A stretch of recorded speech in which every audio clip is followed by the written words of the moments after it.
خواجہ غریب نواز جب نئے نئے آئے نا اجمیر شریف میں تو خیمہ لگایا ہوا تھا خواجہ غریب نواز نے.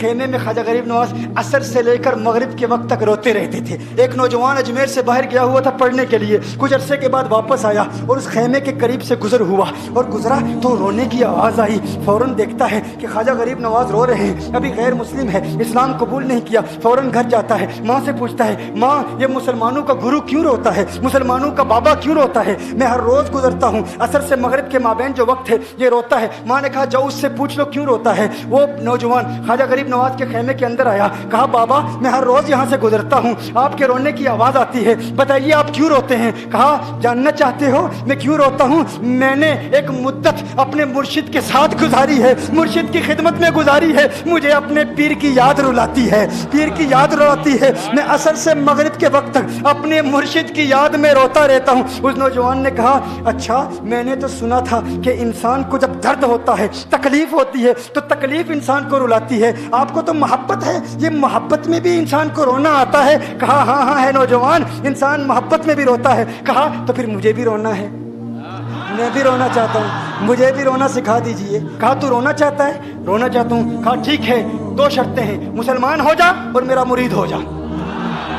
اس نے کہا میں ماں سے اجازت طلب کروں گا.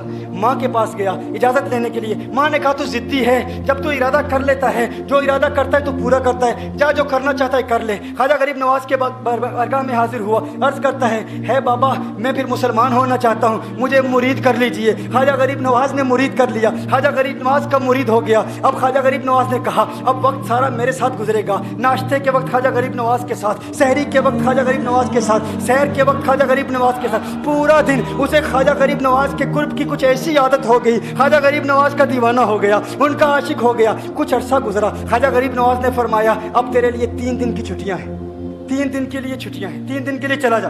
اس نے کہا مسئلہ ہی کوئی نہیں, ایشو ہی نہیں, پرابلم ہی نہیں, ٹھیک ہے 3 دن کے لیے چلا جاتا ہوں. اب جب 3 دن کے لیے گھر گیا, کہا 3 دن کے لیے تو اب مجھ سے ملاقات نہیں کر سکتا, مجھ سے ملنے کی اجازت نہیں ہے. اس نے کہا ٹھیک ہے نہیں ملوں گا. گھر گیا, پہلے دن جب گھر گیا یہ وہ نوجوان تھا جو 3 روٹیاں کھایا کرتا تھا, آج ایک لقمہ بھی نہیں کھا پایا, ایک لقمہ بھی نہیں کھا پایا. اسے کچھ ہو گیا, کہہ رہے مجھے کچھ ویکیوم سا محسوس ہو رہا ہے, کچھ دل میں کمی سی محسوس ہو رہی ہے. یوں وقت گزرتا گیا, رات کا وقت آیا, آنکھ نہ لگی, سو نہ پایا, تو مکان کی چھت پر چلا گیا. ماں نے دیکھا بیٹا چھت پر کیوں چلا گیا؟ ماں چھت پر جاتی ہے, بیٹے کیا ہوا؟ کہا پتہ نہیں ماں, پتہ نہیں ماں, میں تو فوراً سو جاتا تھا, آج نیند بھی نہیں آ رہی, آج کھانا بھی نہیں کھا پاتا. ماں تو چلی جا. ماں چلی جاتی ہے. یوں جب سحری کا وقت ہوتا ہے اس کی آنکھوں سے اشکوں کی برسات جاری ہوتی ہے, اس کی آنکھوں سے اشکوں کی برسات جاری ہوتی ہے. وہ رو رہا ہے, اس پر رکت تاری ہے. ماں آتی ہے, بیٹے کیا ہوا؟ کہا ماں مجھے پیار ہو گیا ہے, ماں مجھے محبت ہو گئی ہے, ماں مجھے عشق ہو گیا ہے. جا غریب نواز کے پاس, کہا مجھے بلا لو, اب یہ جدائی برداشت نہیں ہوتی, اب مرشد کی جدائی برداشت نہیں ہوتی. ماں فوراً خواجہ غریب نواز کی بارگاہ میں حاضر ہوتی ہے. کہا میں نہیں جانتی ہے مسلمانوں کے بابا, تو نے میرے بیٹے کو کیا دے دیا, تمہارا تعلق نہیں سمجھ پاتی, تمہارا رشتہ نہیں سمجھ پاتی, لیکن وہ تو رو رہا ہے, کہتا ہے واپس بلا لو. خواجہ غریب نواز نے کہا نہیں ابھی وقت نہیں ہے, میں اپنی زبان میں کہتا ہوں. گویا کہ خواجہ غریب نواز نے کہا ہوگا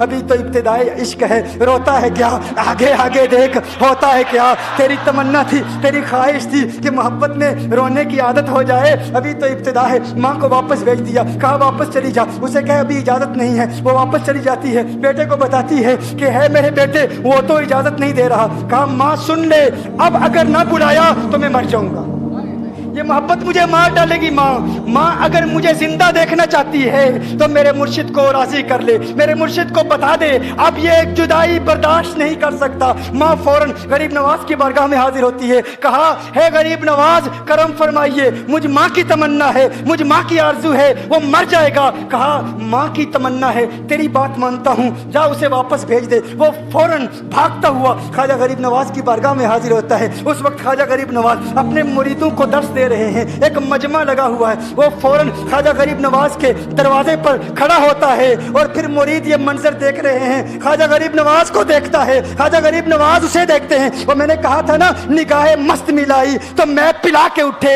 جہاں وہ بیٹھ گئے میں قدا بنا کے اٹھے. خواجہ غریب نواز نے اس کی آنکھوں سے آنکھیں ملائی اور پوچھا اب پتا چلا محبت میں رونا کیسے آتا ہے, اب پتا چلا. اس نے کہا ہے غریب نواز کرم فرمائیے. فوراً